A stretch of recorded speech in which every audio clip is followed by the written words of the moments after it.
अनुराग बासु। अनुराग बासु की एक फिल्म आई थी 2007 में जिसका नाम था लाइफ इन ए मेट्रो, और जबरदस्त फिल्म थी।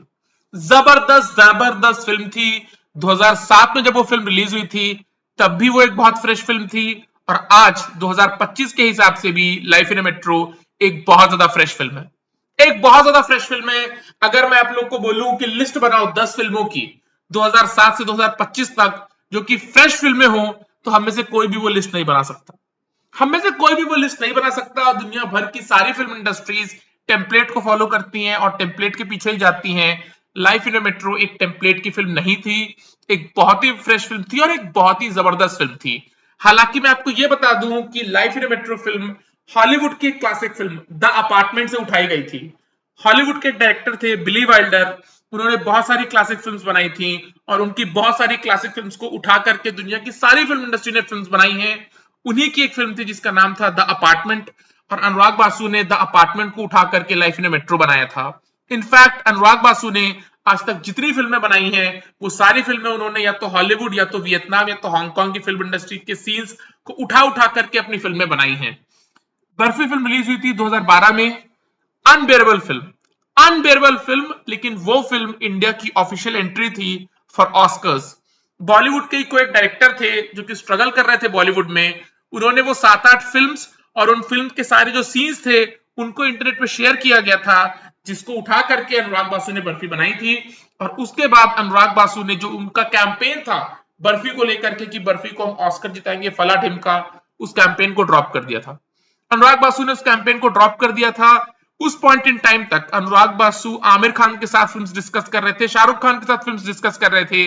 लेकिन जब बर्फी को लेकर के वो बड़ी कंट्रोवर्सी हुई, जो 7-8 फिल्में हॉलीवुड की थी और वो सारे सीन्स उन फिल्म्स को उठा करके जिससे अनुराग बासु ने अपनी बर्फी बनाई थी, उसके बाद शाहरुख खान ने और आमिर खान ने पूरी तरह से अनुराग बासु को शट आउट कर दिया था। बाद में रणबीर कपूर ने अनुराग बासु के साथ जग्गा जासूस की थी, जो कि एक और अनबेरेबल फिल्म थी। उसके बाद अनुराग बासु ने एक फिल्म बनाई थी लूडो, जो कि अगेन जबरदस्त फिल्म है, जो कि जबरदस्त फिल्म है। अनुराग बासु ने दो जबरदस्त फिल्में बनाई हैं, life in metro and ludo. Life in metro film का जो एल्बम था वो एक अच्छा एल्बम था, वो एक अच्छा एल्बम था। ऑफ कोर्स प्रीतम ने एल्बम कंपोज किया था, बट मुझे पर्सनली ऐसा लगता है यार कि 2007 जो कि प्रीतम का एरा का राइज था, 2007 में प्रीतम ने पूरी तरह से अन्नू मलिक को बाहर कर दिया था सीन से। प्रीतम ने काइंड ऑफ हिमेश रेशमिया को टेम कर दिया था, और प्रीतम ने जतिन ललित वगैरह को तो पूरी तरह से इंडस्ट्री से बाहर कर दिया था। अपनी दावेदारी ठोक दी थी कि I am going to be the one जिसके in and around Hindi film industry का म्यूजिक सेंटर्ड होगा। प्रीतम ने 2007 में इस चीज को क्लियर कर दिया था। 2007 का कोई भी गाना जो आपका फेवरेट गाना होगा उसको प्रीतम ने कंपोज किया, उसको प्रीतम ने ही कंपोज किया, राइट। मुझे पर्सनली ऐसा लगता है कि 2007 में प्रीतम के और भी फिल्म्स के एल्बम थे जो कि लाइफ इन मेट्रो से बेटर थे, but life in metro in end of itself एक बहुत अच्छा एल्बम है। और लाइफ इन मेट्रो का एल्बम कंपोज करना बहुत डिफिकल्ट था यार, क्योंकि वो 5-6 कपल्स की कहानी थी। सारे कपल्स के अलग ट्रेड्स थे, अलग कैरेक्टरिस्टिक्स थे, और एक गाना सारे कपल्स की सिचुएशन को डिस्क्राइब कर रहा था। ऐसा नहीं है कि एक लव का सॉन्ग था तो कोंकणा और इरफान को डिस्क्राइब कर रहा था, दूसरा लव का सॉन्ग दूसरे कपल को डिस्क्राइब कर रहा था, ऐसा नहीं था। एक गाना सारे कपल्स के सिचुएशन को डिस्क्राइब कर रहा था। कोई भी गाना लिपसिंक नहीं था, क्योंकि अनुराग बासु पर्सनली लिपसिंक गानों को उस तरह से पसंद नहीं करते हैं। वो कह चुके हैं कि वो मोस्टली गाने बैकग्राउंड में रखना चाहते हैं, तो गाने सारे बैकग्राउंड में थे। प्रीतम गाने भी गा रहे थे अपने बैंड के साथ, तो वो चीज भी बहुत ज्यादा फ्रेश थी। लेकिन the fact of the matter is, the bottom line is कि लाइफ इन ए मेट्रो में जो गाने थे, जो स्पेशली केके ने गाए थे, अलविदा और ओ मेरी जान, वो दोनों गाने हमारे खून में केके की वॉइस में उतरे। वो दोनों गाने हमारे खून में केके की वॉइस में उतरे हैं। जब वो गाने आए थे हॉट फेवरेट बन गए थे रातों रात, हॉट फेवरेट गाने बन गए थे रातों रात। केके अपने पीक पे थे, KK could do no wrong, KK could do no wrong. वो गाने हमारे खून में उतर गए थे केके की वॉइस में। बट अनफॉर्चुनेटली अब जो लाइफ इन मेट्रो का एल्बम आ रहा है उसमें केके की वॉइस नहीं है, उसमें केके की वॉइस नहीं है। प्रीतम और केके की जुगलबंदी ने इतने सारे यादगार गाने दिए, इतने सारे यादगार गाने दिए। अब लाइफ इन मेट्रो जैसी लव फिल्म का जो सीक्वल आ रहा है मेट्रो इन दिनों, उसमें अब केके की वॉइस नहीं है, उसमें अब केके की वॉइस नहीं है। और प्रीतम के आगे जितने भी कॉम्पोजिशंस होंगे उसमें केके नहीं होने वाले, उसमें केके नहीं होने वाले। And that's the way it is, that's the way it is. मैं मेट्रो इन दिनों फिल्म का एल्बम सुन रहा था। इसका एक एल्बम रिलीज किया है भूषण कुमार की टी सीरीज कंपनी ने, 5-6 गाने आई थिंक एल्बम में, और एक भी गाना ऐसा नहीं है यार जो एकदम हॉट फेवरेट मेरा बन गया तुरंत, राइट। मैंने हर गाने को तकरीबन 4 बार 5 बार सुना, कोई भी गाना उस तरह से नशे के जैसे मेरे सर पे नहीं चढ़ा। लेकिन दो गाने थे जो मुझे बहुत पसंद आए। एक गाना था मन ये मेरा, जिसको गाया है विशाल मिश्रा ने, म्यूजिक ऑफ कोर्स प्रीतम का है, पूरा एल्बम प्रीतम ने किया है, और उस गाने के लिरिक्स लिखे हैं नीलेश मिश्रा ने, राइट। मन ये मेरा, मन ये मेरा गाना बहुत अच्छा है, बहुत अच्छी फील है, ग्रूवी सॉन्ग है, lounge kind of a feel of a song है। लाउंज गाने मुझे पर्सनली बहुत नहीं पसंद है, लेकिन इस गाने का जो कोरस है, इस गाने का जो ड्रॉप है, वो स्पेक्टैक्युलर है, वो स्पेक्टैक्युलर है। और मुझे पर्सनली ऐसा लगता है कि ओ मेरी जान जो गाना था, जो सारे कपल्स की अंत में जो फेट होता है उसको क्यूमुलेट करता है, ओ मेरी जान गाना लाइफ इन मेट्रो में, आई थिंक मन ये मेरा जो गाना है वो मेट्रो इन दिनों में वही करेगा जो ओ मेरी जान ने लाइफ इन मेट्रो के लिए किया था। आई थिंक मन ये मेरा सॉन्ग जो विशाल मिश्रा ने गाया है, नीलेश मिश्रा ने लिखा है, आई थिंक ये गाना मेट्रो इन दिनों के लिए भी वही करेगा। गाने की सिचुएशन दिखाई नहीं गई है, वीडियो अभी तक आया नहीं है, आई एम श्योर, तो ये चीज ऑफकोर्स वही करेगा मेट्रो इन दिनों के लिए जो लाइफ इन मेट्रो के लिए ओ मेरी जान ने किया था। और Vishal Mishra he is doing some good work, he is doing some good work यार, बट उनकी वॉइस इतनी डिफरेंट नहीं है, उतनी डिफरेंट नहीं है जैसे उदित नारायण की डिस्टिंक्ट वॉइस थी, कुमार शानू की डिस्टिंक्ट वॉइस, अभिजीत की डिस्टिंक्ट वॉइस, एंड देन जब सोनू निगम और केके आए थे उनकी डिस्टिंक्ट वॉइस थी, और शान आए थे तो उनकी भी डिस्टिंक्ट वॉइस थी, देन कुणाल गांजेवाला उनकी भी डिस्टिंक्ट वॉइस। लेकिन हकीकत ये यार कि इस वक्त जो लड़के गाना गा रहे हैं कहीं ना कहीं सब अरिजीत सिंह की शेड में है। विशाल मिश्रा मुझे भी पर्सनली लगता है कि अरिजीत सिंह की शेड में है, that's the way it is. But I think मन ये मेरा जो गाना है मेट्रो इन दिनों का, वो एक बहुत अच्छा गाना है। और दूसरा एक गाना है धागे न तिनक तिन, जिसको साचिद टंडन ने गाया है अलॉन्ग विद अकाशा, एंड इस गाने को लिखा है मयूरपुरी ने। मयूरपुरी ने इनफैक्ट एक बहुत यादगार गाना भी लिखा है प्रीतम के लिए फ्रॉम द फिल्म आर राजकुमार, गाने का नाम है सारी के फॉल्सा, जो गाना मुझे पर्सनली बहुत ज्यादा पसंद है। और मयूरपुरी ने यहाँ पे भी लिखा है धागे न तिनक तिन, ये गाना भी बहुत ज्यादा ग्रूवी है, पेपी सॉन्ग है। प्रीतम के जितने भी पेपी ट्रैक्स होते हैं, फॉर एग्जाम्पल बड़म पिचकारी फ्रॉम द फिल्म ये जवानी है दीवानी, प्रीतम के जो पेपी ट्रैक्स होते हैं वो पहले सेकंड से आपको हुक कर लेते हैं, पहले सेकंड से आपको हुक कर लेते हैं उनके peppy tracks, and then 1 2 3 4 1 2 3 4 1 2 3 4 gear में जाते हैं, एंड देन सीधा फिफ्थ गियर में जाते हैं, और आप मेस्मराइज हो जाते हो, आप मेस्मराइज हो जाते हो। और वो चीज धागे न तिनक तिन में है। तो ये दो गाने हैं मेट्रो इन दिनों के जो मुझे बहुत अच्छे लगे, मन ये मेरा song by Vishal Mishra, written by Nilesh Mishra, उस गाने का कोरस और उस गाने का जो ड्रॉप है वो मुझे बहुत ज्यादा अच्छा लगा। और दूसरा धागे न तिनक तिन sung by Sachet Tandon and Akasa Singh, written by Mayur Puri, ये गाना मुझे बहुत अच्छा लगा।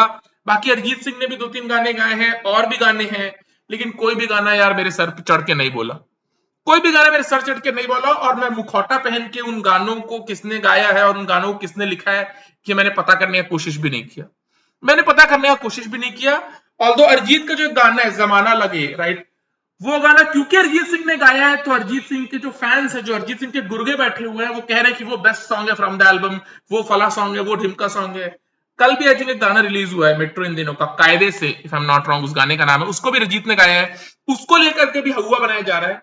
बट आई पर्सनली थिंक कि अरिजीत ने जो गाने गाए हैं वो उतने अच्छे नहीं है, कॉम्पोजिशन भी कोई बहुत खास नहीं है मेट्रो इन दिनों की, आई एम सॉरी टू से। बट प्रीतम के जो हाई स्टैंडर्ड्स हैं, प्रीतम के जो हाई स्टैंडर्ड्स हैं जिसके लिए हम यूज्ड टू रहे हैं 2000s में जो उनका एल्बम आया और 2010s में जो उनका एल्बम आया, I don't think metro In दिनों की कॉम्पोजिशन उनके बेस्ट वर्क्स में से एक है। बट पर्सनली मुझे ऐसा लगता है कि अरिजीत सिंह ने जो गाने गाए हैं वो उतने पॉपुलर उस तरह से नहीं हो पाएंगे जितने मेरे ख्याल से मन ये मेरा होगा। I think that song is going to be the highlight of from the film Metro In दिनों।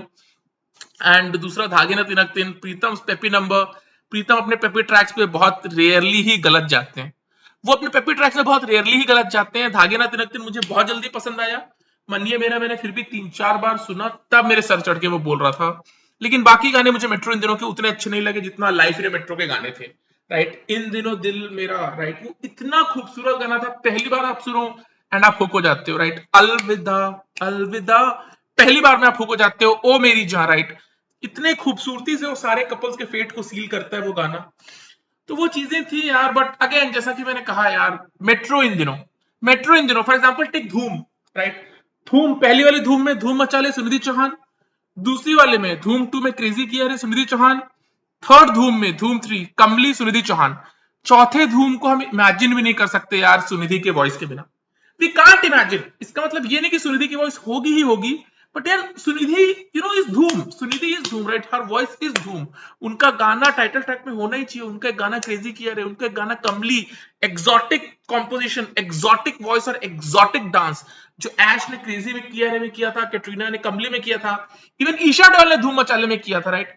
वैसा ही कुछ धूमपुर में होना ही चाहिए। As an audience we want that, right. अब हमें मेकर्स दे ना दे, but that's what we want.